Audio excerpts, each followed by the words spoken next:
Hi friends, welcome to Dhruvatare creations. ಬನ್ನಿ friends, ಇವತ್ತಿನ recipe ಬಂದ್ಬಿಟ್ಟು pepper capsicum rice. So pepper capsicum rice ಇದು ತುಂಬ ಹೆಲ್ದಿ ಹಾಗೂ ಟೇಸ್ಟಿ ಫುಡ್ ಅಂತಲೇ ಹೇಳ್ಬೋದು. ಮಾಡೋದು ಕೂಡ ತುಂಬ ಈಸಿನೇ. ಸೊ ಇದು ಹೇಗೆ ಮಾಡೋದು ಅಂತ ನೋಡೋಣ ಬನ್ನಿ ಫ್ರೆಂಡ್ಸ್. ಮೊದಲಿಗೆ ಒಂದು ಚಮಚದಷ್ಟು ಮೆಣಸುಕಾಳು, ಸ್ವಲ್ಪ ಸಾಸಿವೆ ಜೀರಿಗೆ ಹಾಗೂ ಒಂದು ಸ್ವಲ್ಪ ಉದ್ದಿನಬೇಳೆ, ರುಚಿಗೆ ತಕ್ಕಷ್ಟು ಉಪ್ಪು, ಕರಿಬೇವು ಸೊಪ್ಪು ಒಂದು ಕಡ್ಡಿ, ಒಂದು ಕ್ಯಾಪ್ಸಿಕಮ್, ಒಂದು ಈರುಳ್ಳಿನ ಸಣ್ಣದಾಗಿ ಹೆಚ್ಚಿಟ್ಕೊಂಡಿದ್ದೀನಿ, ಸ್ವಲ್ಪ ಎಣ್ಣೆ, ಹಾಗೆ ರೈಸ್ನ ನಾನು ಮುಂಚೆನೇ ಮಾಡಿಟ್ಕೊಂಡಿದ್ದೀನಿ. ಸೊ ಇವಾಗ ಸ್ವಲ್ಪ ಪೆಪ್ಪರ್ನ ಜಜ್ಜಿಟ್ಕೋಬೇಕು. ಮೆಣಸುಕಾಳನ್ನ ಒಂದು ಸ್ವಲ್ಪ ಕ್ರ್ಯಾಶ್ ಮಾಡಿ ಇಟ್ಕೊಳ್ಳಿ. ಸೊ ನಂತರ ಒಂದು ಪಾತ್ರೆನ ಬಿಸಿ ಮಾಡೋಕ್ಕೆ ಇಟ್ಟಿದ್ದೀನಿ. ಸ್ವಲ್ಪ ಎಣ್ಣೆ ಹಾಗೂ ಎಣ್ಣೆ ಬಿಸಿ ಆಗ್ತಿದ್ದಂಗೆ ಸಾಸಿವೆ ಜೀರಿಗೆನ ಹಾಕ್ಕೊಳ್ಳಿ.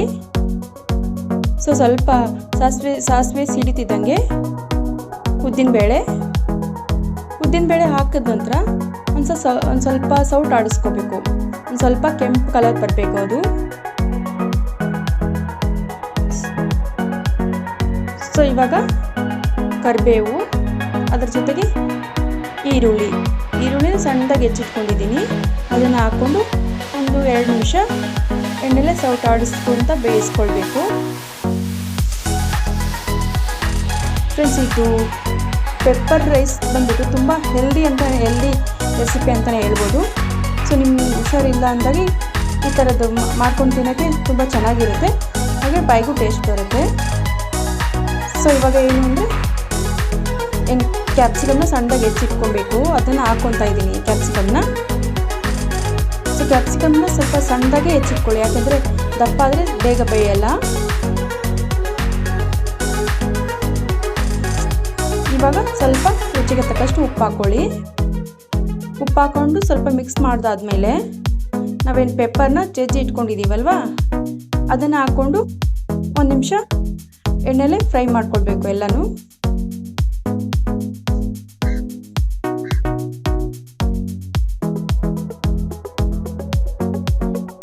ಸ್ವಲ್ಪ ಎಣ್ಣೆಲಿ ಫ್ರೈ ಆದಮೇಲೆ ಇವಾಗ ನಾವೇನು ಮುಂಚೆನೇ ಅನ್ನ ಮಾಡಿಟ್ಕೊಂಡಿದ್ದೀನಲ್ವ, ಸೊ ಆ ಅನ್ನನ ಇದಕ್ಕೆ ಹಾಕ್ಕೊಂಡು ಚೆನ್ನಾಗಿ ಮಿಕ್ಸ್ ಮಾಡ್ಕೊಳ್ಬೇಕು.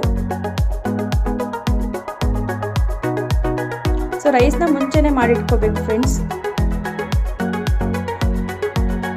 ನೀವು ರಾತ್ರಿ ಏನಾದರೂ ಅನ್ನ ಮಿಕ್ಕಿದ್ರೆ ಸೊ ಅದಕ್ಕೇ ನಾವು ಮಾಡ್ಕೊಳ್ಬೋದು, ಚೆನ್ನಾಗಿರುತ್ತೆ. ಸೊ ರೈಸ್ನ ಚೆನ್ನಾಗಿ ಮಸಾಲೆ ಜೊತೆ ಚೆನ್ನಾಗಿ ಹೊಂದ್ಕೊಳ್ಳೋವರೆಗೂ ಮಿಕ್ಸ್ ಮಾಡಿ, ನಂತರ ಒಂದು 2 ನಿಮಿಷ ಹಾಗೆ